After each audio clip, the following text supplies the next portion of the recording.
This was absolutely dead, y'all.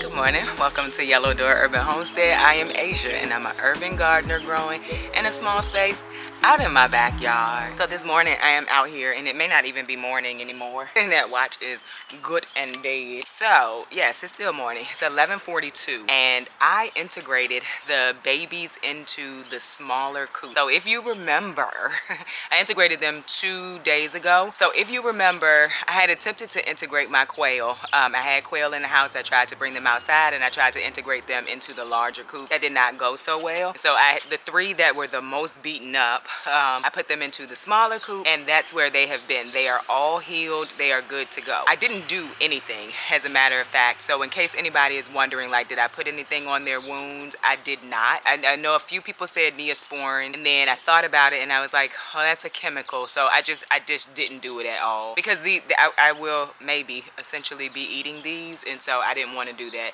They all healed fine without my intervention because there was no more fighting, so they had time to heal. I have now integrated the babies that were inside. There were 3 babies that were inside into the smaller coop, and I have been watching like a hawk, y'all. I've been watching like a hawk. We did have one male that was aggressive, but because I was watching like I was supposed to be, so I was only noticing like pecking on the beak, and so that could just be a part of them establishing the pecking order.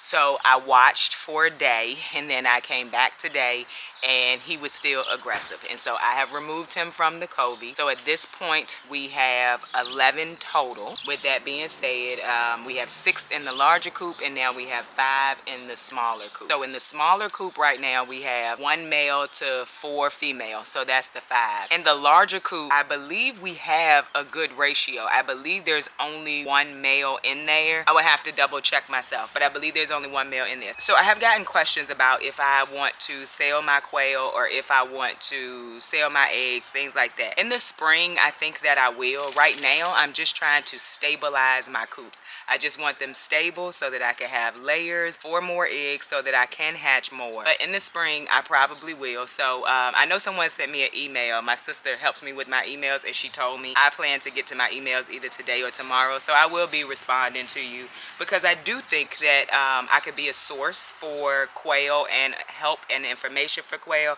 if I learn them first. And so the first time I attempted to integrate, I did not do any kind of cleaning or taking them all out. This time what I did, and this is not a quail video, I'm just over here watching them, and so I figured I would turn the camera on and kind of talk about them a little bit. This time what I did was I took everyone out of the coop. The 3 that were in the coop, I took them out, I put them in a box. I brought the babies outside, I put them in the same box. I let them stay in the box for about an hour. As I understand it, if you disorient them and then put them back in the coop after you've cleaned it, you have less of a chance of them being territorial. But what I did was I put them all in the same box, left them there for an hour. I cleaned the whole coop area, like picked the coop up, moved it, raked everything out, and then cleaned the top as well, put more bedding in, things like that. And so, like I said, it's nowhere near how it was the last time I attempted to integrate. I feel like I'm making headway. I feel like I'm making headway, and the ones in the larger coop, they're not having any more issues, and so that's the reason why I kind of don't want to attempt to integrate again, because that's a stable covey. That is what a quail flock is called. They're called a covey, and so it's a stable covey now, and I don't want to ruin that. So with that being said, I do want to show you the seedlings that have been outside full days now. Once the snow was over, I said I'm gonna sit them outside because I want to get them planted out. I do think I'm gonna pull a lot of things out of the garden today. I do think that because I can replant and get a better harvest. The things that are out here went through a really hard fall, a really hard fall, and then they came through winter. But I think I could get a better harvest if I just go ahead and replant and do it for a spring harvest. So I'm going to show you the seedlings. I'm going to show you what's going on in the greenhouse because the greenhouse is still doing really good. I have been closing it and opening it as I should. because you know I wasn't doing that for a while. But those plants survived too. It is very warm out here today in the sun. I have this sweater on, but I don't need it on. I need a t-shirt or something on, and I can feel my scalp sweating. This hair get ready to blow up on this camera. Which is fine. All right, so what are we gonna do today? I'm gonna show you the seedlings. Oh, I'm gonna show y'all the mushrooms. I know y'all sick of seeing the mushrooms, but baby, I'm so proud of myself growing the mushrooms. By the way, let me just say that integrating quail is so much more stressful than integrating chickens. Like, my chicken integrations have been pretty smooth. My goodness, these quail though, whew, they tough, but I'm gonna learn it. But related to the seedlings, now that we are having sun, instead of using my energy inside, I'm bringing them outside in the morning and then I bring them back in. So we have a few freezes, and of course I'll take them in because my peppers are out here. My frost tender things are out here too. But in the daytime, I'm gonna let the sun do its thing, and then I don't have to use so much energy inside. But here they are. We have some nasturtiums here. This is fennel and basil back here, and if you remember when we did our update, I don't think we had much of anything in here, so that's coming up. The roselle has come up. It's looking a little yellow, but I think that's just because it just kind of came up, so we'll see. Oh, we have asters. I'm so excited, y'all. Y'all know I really wanted asters. We have some calendula in these two, and this is more calendula, different variety. We have some more nasturtiums down here. That's some more dill, asters, all of the things that I want. At least one tray has sprouted, and so it germinated, so I'm excited about that. And then we have the peppers up here. And so I did sprinkle some cinnamon on them, just kind of proactively because of the aphids. And I don't know if it's helped because I just did it yesterday. I literally just did that yesterday. Let me show you the seedlings that we are going to get in the ground sometime this week once we pull some of this stuff out. And we're going to keep like the little tiny broccolis because I could definitely use it stir fry, fry it up, however we want to do it. But a lot of this we're going to pull out this week, and we're going to get this place replanted. These are our kohlrabi, Swiss chard, spinach, that kind of stuff, collards, and they look pretty good. Like I said, they have gone through freezing nights and they're fine. The onions, my goodness, so glad I moved them out of the soil that they were in because they are looking good too. Then we have some more brassicas. He got the leeks back there. We're not going to plant the leeks right now because they're really small. I'm going to let them grow a little bit more. And then some more of the onions. So things are looking good around here, and I'm excited about that. Let's see. Let's go see the greenhouse, which I'm pretty sure we can start harvesting stuff back here too at this point, especially the broccoli because it started to separate. And that might be some of, like, I come out kind of late when the sun is out to open it, and so that's heat, and they don't like heat. So we have this nice little broccoli head back here. Broccoli back here too. Kohlrabi. Some more kohlrabi right here. All three of these are kohlrabi. And see, this is where I'm saying they're starting to kind of separate. So we may just go ahead and harvest them. We will see. They're not flowering, so that's a good thing. They're not flowering. And I would imagine if I just came out here like I was supposed to and opened it when I was supposed to, I wouldn't be having this problem. And I know a lot of people are interested in knowing how the garlic is doing. That's how it's doing. We're getting some good, you know, growth on the garlic. Now, there was garlic planted all in this bed, so it's kind of sparse germination right now, but also garlic will start to germinate in spring as well. So we're not going to do anything to this bed. We're just going to let that bed be. So let's talk about what we're going to remove. All the cabbage is staying because I find that my cabbage just needs a long time. I will get that harvest like mid-spring normally. Like, that's what happened last year. The kale, I'm going to harvest that and pull that out because I planted more. I'm going to pull out the collard tree stems because now I have more collard trees. I think I'm just going to go ahead and put those into the ground. Any kohlrabi that's out here, we're going to pull that too. Any broccoli that's not in the bags, we're going to pull that as well. Although the ones in the bags, the heads are looking really rough anyway. And when I say rough, they're just discolored. And so I am imagining that this is not like a good thing. They're discolored. I don't know that to be sure. Like that one is also discolored. This one is discolored. Nice size head. But so we're gonna harvest it all. I did get some harvest in the fall, which is fine. It's cool. But I would like to have better harvest. That is the plan for the day. I'm gonna show you the mushrooms. I'm gonna take this sweater off, and then we're gonna get to work. By the way, I'm not gonna do anything with this bed right now. So it is almost 12 o'clock in the afternoon, and you can see how much it is shaded. I'm not going to waste my energy on this bed. I'm just going to leave everything. If I get a harvest, cool. If I don't, that's fine too. This whole bed is pretty much going to come out except for that kale down there because it looks really good. All right, so our chestnuts look amazing. I think they're pretty close to harvest, but they look really good. The oyster mushrooms are starting to pin again. I did re-soak this block. I did. At first I did not, but then I wasn't seeing any activity, so I re-soaked it. They're pinning again. The lion's mane looks good. Pretty sure that's ready for harvest. It's a huge cluster. So I'm gonna harvest that today. Then the pink oysters haven't started to pin or anything again, but I'm hopeful. Okay, I'm so much more comfortable now. And I have tights on, I think, under my jeans. I did not pay attention to the weather when I first came outside. So what we're gonna start with is harvesting what is edible. Let's start harvesting first, and then we're gonna get to planting.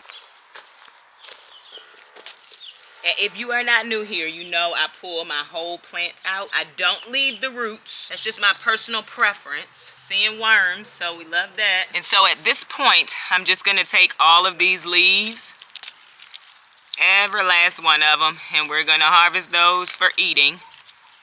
The smaller ones probably doesn't matter. I'm gonna give this whole thing to the chickens for them to eat. And let me kind of explain that. I said it is my personal preference to pull my plants out. It is my personal preference, but I have a reason. I grow 365 days a year in the same beds. And so what I have found is that that is not enough time for the roots to break down in my backyard. And so I have fought with my beds actually becoming root bound. I had to dig all the beds, get all the roots out. And so instead of me leaving the roots of a plant and like chopping at the base, I pull mine. I'm not telling anybody else to do that. I'm just saying that's what I do. The reason why they say to do that is because it will help your garden soil. It will leave organic matter in the soil, but I can't. I just can't. I have tried it. It does not work for me. And I always say that around here. You do what works for you in your garden, and that's what works for me. Another thing that you're going to probably see me do in this video is stand on my beds. I have a mole or a vole, and it comes and it pushes the soil up. And so if the roots of the plant does not have contact with the soil, then it's not going to grow as best as it could. And so that's what you're going to see me do, the things that work in my garden. So if you have heard that the things I'm doing is not what should be done in the garden rules, it's fine. I do know what the garden rules say. I just do what works for me.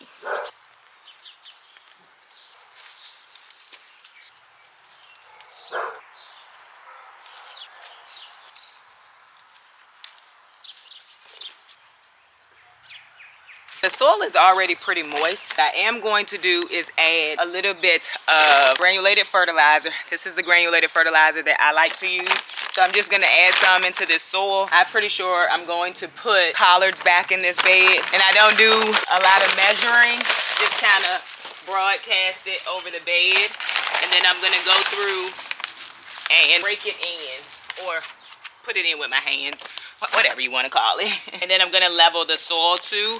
And I'm probably going to walk on it as well. And I'm not using this trellis this year because the grapevine is all over it. So I'm gonna let the grapevine have it. And with granulated fertilizer, the reason why you wanna mix it in is because that's how it starts to break down. Contact with the moist soil is how it starts to break down. So you do want to make sure you mix it in. We have a lot of the little gumballs around here. Then if I see any weeds, I'll pull that too. And there's a cabbage at the end of this bed that we're leaving. Now I'm gonna see if I need to step on it. I don't think I do. It feels pretty firm on its own. So now let's grab our collards and get to planting. Had to grab my stool. So we're actually gonna do collards and Swiss chard in this bed because we didn't get a great amount of collards. So with my Swiss chard, I never separated the plants. So there are several plants in here. I'm not gonna separate them now. I'm fine with small Swiss chard leaves. They're very pretty when they're bigger, but I'm fine to eat them small.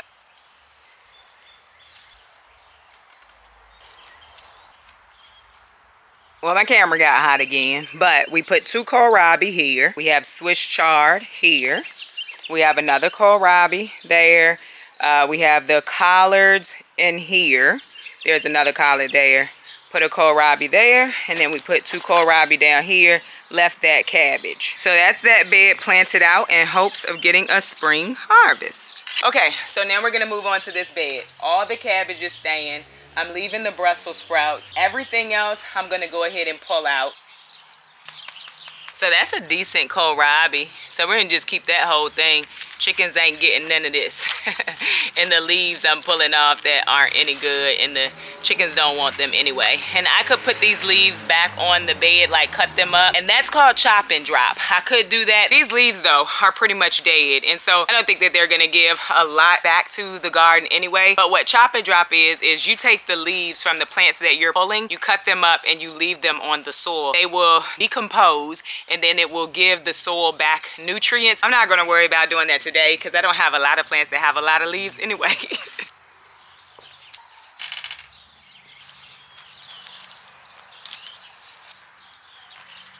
Those collard trees had major roots on them, y'all. Y'all see that? That was a lot of roots. They were deep down in there. We love that. Another reason I know I'm making the right decision is a lot of these plants had leaves that looked like they were growing. They were dead too. I'm seeing that. So I'm making the right decision to go ahead and cut my losses and start over. Gotta go get some more fertilizer. So I kept this small bag, but I have a bigger bag. This way I don't have to pull that bigger bag around with me. I just go and refill up the small bag. Works out really well.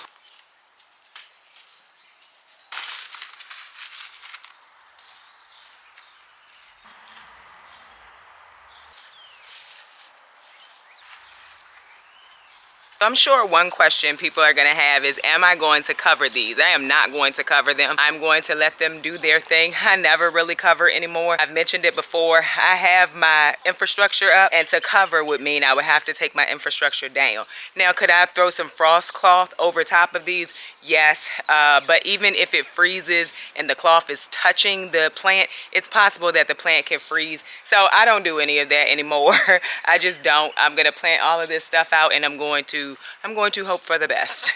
So while my camera was cooling down again, I set out the plants and where I want them to go. So you can see that I've done that already, and we may have some extras that I will put in somewhere. The only other thing at this point that I don't see a spot for, and when I say see a spot, I mean like in the bed, is for the onions. And I could really put them around the sides if I wanted to. I could put them in the holes. I could like put them in the ground. So I'm still thinking in my mind what I'm going to do with those, but while I think about that, we're going to plan out the rest of this stuff.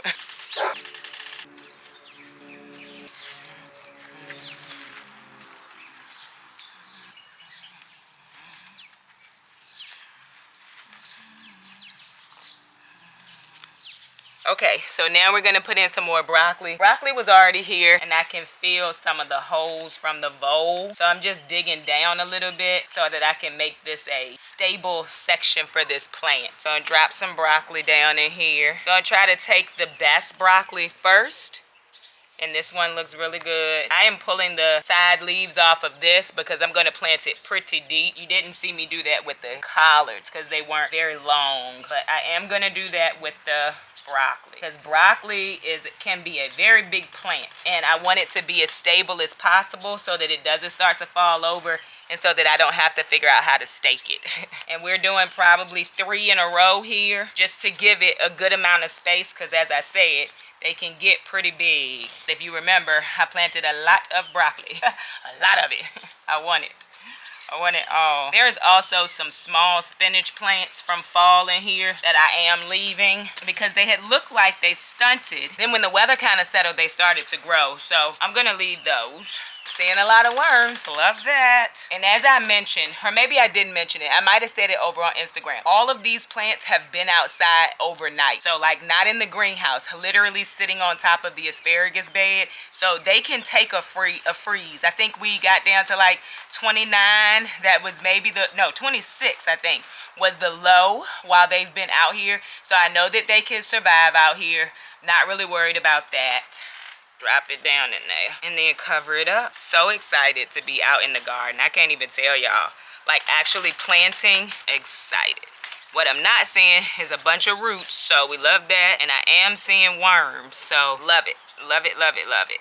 some of the things that I pay attention to when I'm planting. So we're leaving this back section for tree collards. I'm gonna put them back. I just need to get them out of the greenhouse. That's what I'm gonna plant on the back end of this. So I'm taking a short break, just a short break, but we've gotten 2 beds done, so I'm happy with that. Girl, that door is tough. Sorry, y'all.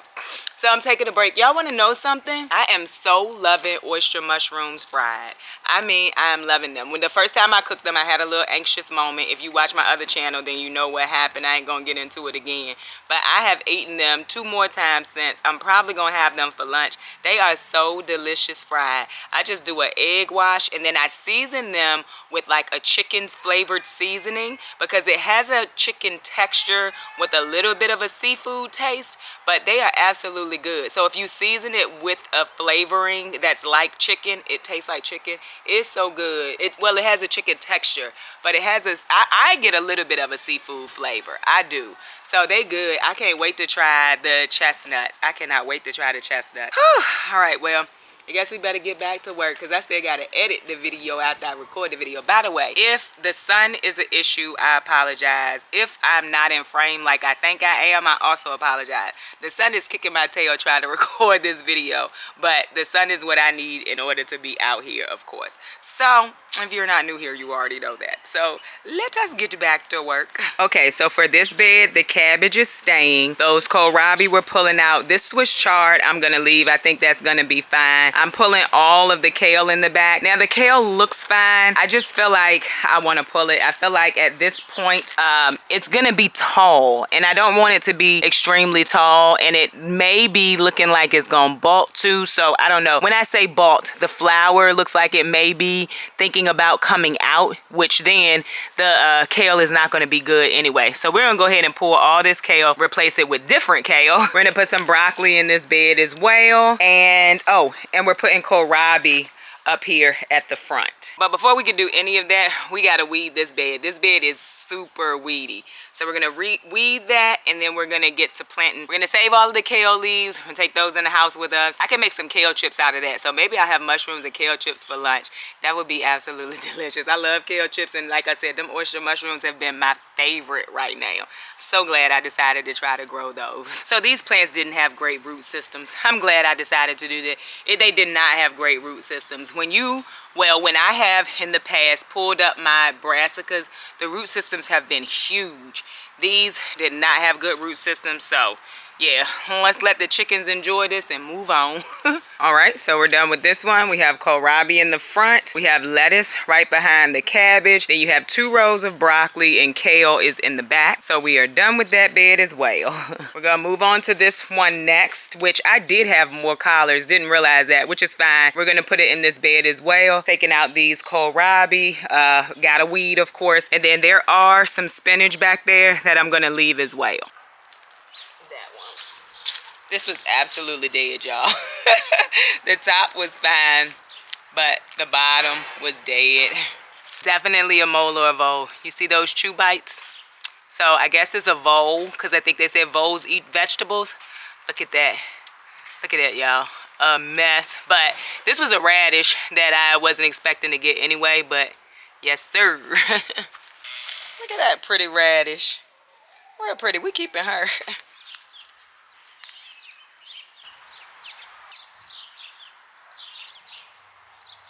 All right, so we are done. We have planted out all of the beds that I planned to plant. We did not plant the onions. We'll do that on the next video. I have gotten a bit tired. Also gonna plant radishes on the next video. So let me show you really quick where I'm gonna put the onions. Well, some of the onions, because some of the onions are going in the brick holes, but the onions that I know what they are, I want to put them in a separate section so that I can fertilize them the way that I think they're supposed to be fertilized for sure, and not mix them in and then, you know, have the fertilizer and be off. Anyway, so right here we put the spinach. I strategically placed that spinach right here because I don't want it to bulk quickly on me, and we get a good amount of shade here in the second half of the day anyway. And so then the onions I'm planning to put in this space right here. The ones that are labeled for sure are gonna go here, and then I'm gonna put a line of radish in between the collards and the broccoli, like right down the middle, because the radishes are going to come to maturity much quicker quicker than those plants are gonna grow and get big and shade them out. So I'm gonna use that space in between for that. And then we did have a few seedlings left.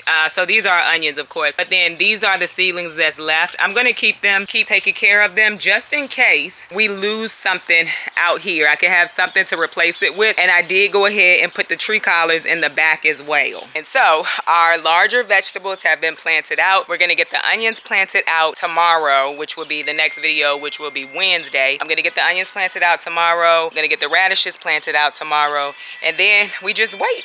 We simply wait. But I do want to show you something. So it's about 3 o'clock now, and you can see this is now, we have some sun over here, but for the longer part of the day, it is shaded. And so that's why I said I'm not going to worry about this bed. We will plant this bed when it's summertime, but for now we're just going to leave it and see what we get out of it. So I don't really have a plan for spring. I just start some seedlings and then I plant them where I can. I don't do a big plan for like the cold hardy spring garden. I just kind of plant. I plan for my summer garden for sure, but not the spring one. So I said I wasn't gonna water, but I think I am gonna water. It's not supposed to rain until Wednesday, and so I want to go ahead, water them in, get any air bubbles out of the soil so that the roots can have contact with the soil.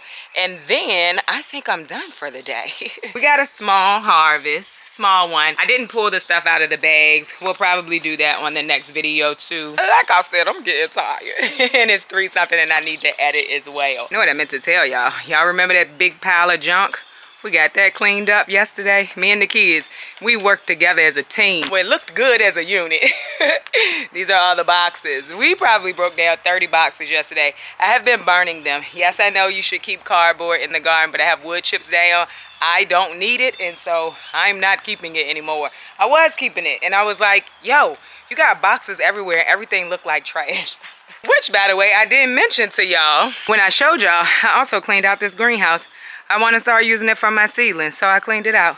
And it's working fine. So in the morning, I put the seedlings over here. It is time for these seedlings to move over there, but I was working in the garden because, of course, the sun is moving. So now there's more sun on this rack. So the ones at the top, of course, I'm going to leave those. But the other 2, I need to move down to the other shelves. So now I'm kind of rethinking moving that greenhouse. Now that I've cleaned it out, I think my whole thing was you're only using it for storage, but it's actually working as long as it's not windy. If it's windy, I'm not putting any seedlings in here.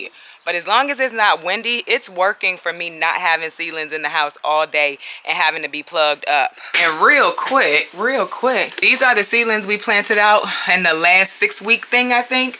So we got zinnias coming up, which we're happy about that. These need to be watered too. We don't have any tomatoes coming up just yet, but I have no doubt they're going to come up. And some of my seeds were old too, so you know. We have some more nasturtiums. These will move outside tomorrow. Anything that has started germinating in the day, they'll be outside in the greenhouse. I believe these are ground cherries. Yes, super excited. So the ground cherries are coming up. We got 2 of those. There's basil back there. We got some cilantro coming up. So the seedlings are working. And my next planting, I believe, is at 4 weeks, because I only plant on the even weeks. That's just something that I do. I don't know. So I hope you enjoyed this video. If you did, don't forget to like, share, and subscribe. Don't forget to visit me over on Instagram, where I post about the things going on in my garden almost every day. Bye, y'all.